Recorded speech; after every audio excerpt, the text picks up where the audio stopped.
Welcome to The Explainer. If you're selling anything online, you're fighting a battle you might not even see. Today, we're going to pull back the curtain on the world of e-commerce risk. We're using Visa's own guide to show you exactly how to defend your business. So let's just get right to it. Why is selling something on your website so much riskier than just swiping a card in a physical shop? What's the real difference here? Well, here's the kicker, and this is the part that catches so many people out. When you're selling online, you, the business owner, are on the hook for fraud. And get this, that's true even if the customer's bank gave the transaction a green light. It all boils down to this one simple but kind of scary idea: card not present transactions. Think about it. You don't have the physical card, you don't have a signature, there's no person standing right in front of you. Because of that, the entire rulebook about who takes the hit for fraud, it just gets flipped on its head. And hey, don't just take my word for it. This is a direct quote from Visa's own guide. That approved message you get, it doesn't mean the real cardholder bought the item, it just means the account has enough funds. It's really just the beginning of the story, not the end. So, to really get why this is so risky, we've got to do one thing. We have to follow the money.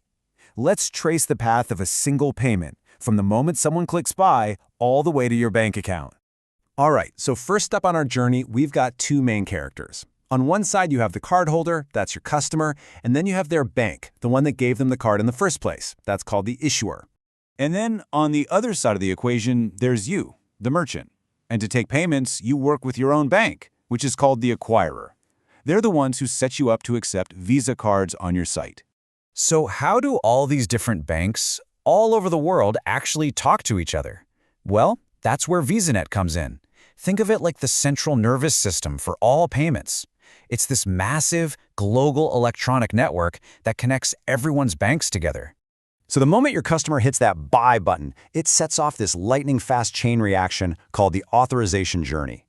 The request literally zips from your site to your bank, across VisaNet, over to the customer's bank, which then sends a yes or no all the way back. And this whole round trip happens in a matter of seconds. It's wild. But, and this is a big but, that authorization isn't cash in your bank account. Nope, it's just a promise of payment. The actual money moves later, during what's called the settlement journey. This happens after you've shipped the goods and you tell the system, okay, capture the funds, and the money finally moves from their bank to yours. Okay, so we get the system, we get the risks. That's the scary part. Now for the good part. How do you actually fight back? It's time to build your digital shield. Visa points to three essential tools that should be in every merchant's toolkit. These are your go-to first line of defense weapons: AVS, the CVV2, and Verified by Visa. First up, AVS, the Address Verification Service. What is it? It's actually a really simple but powerful automated check. It just asks the customer's bank one question. Hey, does the billing address they just typed in match what you have on file? If it doesn't match, or only kinda matches, that's a classic red flag. Next, the CVV2. We've all seen this, right? That little 3-digit code on the back of the card. The logic here is pretty straightforward. A fraudster might have a stolen credit card number, but they probably don't have the actual physical card in their hand. So asking for it is a basic but absolutely crucial step. And just remember, you are never, ever allowed to store that number. And now we get to the really powerful stuff, Verified by Visa. You might know it as 3D Secure. This is the system that briefly sends your customer to their own banking page to enter a password or a one-time code. But here's the absolute game changer, the reason you really care about this. It's a little something called liability shift. When you use this correctly, the financial responsibility for certain kinds of fraud can actually shift away from you and back to the bank. It's huge. But what happens when a fraudster actually gets past your defenses? Well, that's when you meet the thing that every online seller dreads: the chargeback. So what exactly is a chargeback?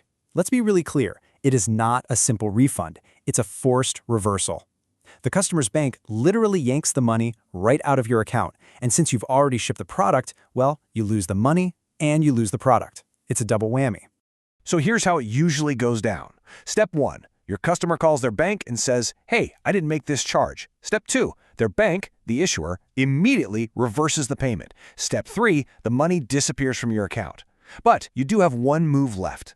And it's not over. You get one shot to fight back. And this is called representment. It means you gather up all the evidence you have, shipping confirmations, delivery receipts, emails with the customer, anything, and you present it to prove that the sale was legit. All right, so we've covered the individual tools and what happens when things go wrong. Now let's zoom out and talk about the big picture, about building a real security strategy for your business. Okay, I want you to just look at this number for a second, 9. What in the world does that mean for your business? It means that right now, as we're talking, there are at least 9 major, distinct fraud schemes actively trying to target businesses just like yours. This isn't just random people with stolen cards. This is organized crime. You've really got to know what you're up against. For example, there's this wild one called triangulation, where a scammer sets up a fake website to steal a customer's info and then uses a different stolen card to buy the product from your store to ship to them. And then maybe the scariest of all is clean fraud. This is where a criminal has so much of someone's personal data that the order they place looks absolutely perfect. It passes all the normal checks. So, look, thinking of your business as a digital fortress, it's not just a cool metaphor, it's a straight-up necessity. You've got the tools, you have the know-how. The only real question you have to ask yourself is, are your walls strong enough?